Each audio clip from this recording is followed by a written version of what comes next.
प्रिय रामायण प्रेमी भक्तों, जब लक्ष्मण ने अश्वमेध यज्ञ के लिए विशेष आग्रह किया तो श्री रामचंद्र जी अत्यंत प्रसन्न हुए और बोले, हे सौम्य, इस विषय में मैं तुम्हें एक कथा सुनाता हूँ।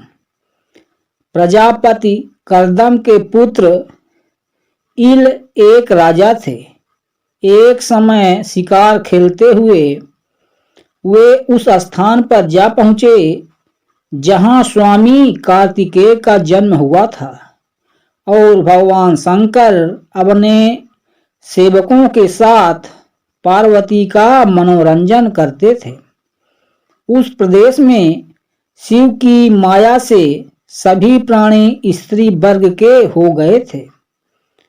नर, पशु, पक्षी या मनुष्य कोई भी दिखाई नहीं देता था।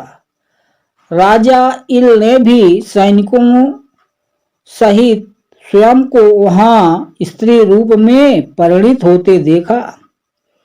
इससे भयभीत होकर वे शंकर जी के शरणागत हुए और उनसे पुरुषत्व प्रदान करने की प्रार्थना करने लगे।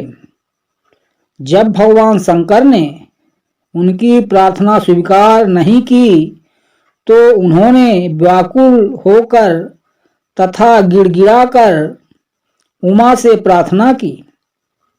इससे प्रसन्न होकर उमा ने कहा कि मैं भगवान शंकर की केवल अर्धांगिनी हूँ, इसलिए मैं तुम्हें तुम्हारे जीवन के केवल आधे काल के लिए पुरुष बना सकती हूँ।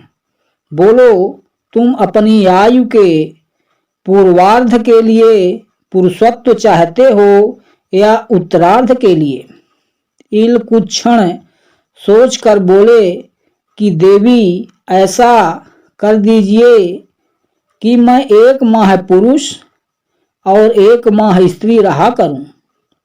पार्वती जी ने तथास्तु कहकर उनकी इच्छा पूरी कर दी।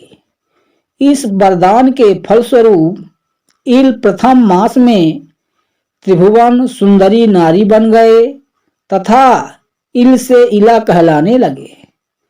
इल उक्त क्षेत्र से निकलकर उस सरोवर पर पहुंचे जहां सोमपुत्र बुध तपस्या कर रहे थे।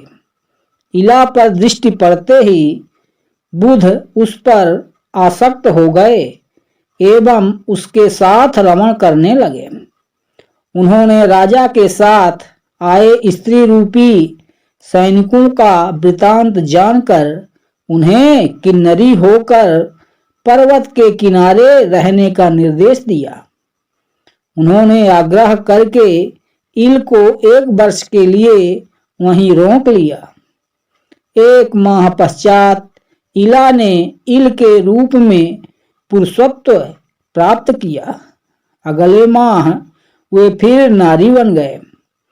इसी प्रकार यह क्रम चलता रहा और 90 मास में इला ने पुरुरवा को जन्म दिया।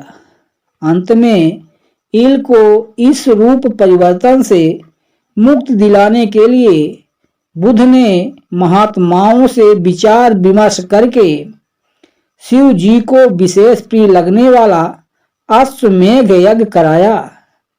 इससे प्रसन्न होकर शिव जी ने राजा इल को अस्थायी रूप से पौरुष प्रदान किया। श्री रामचंद्र जी बोले, हे महाबाहु, वास्तव में अश्वमेध यज्ञ अमित प्रभाव वाला है।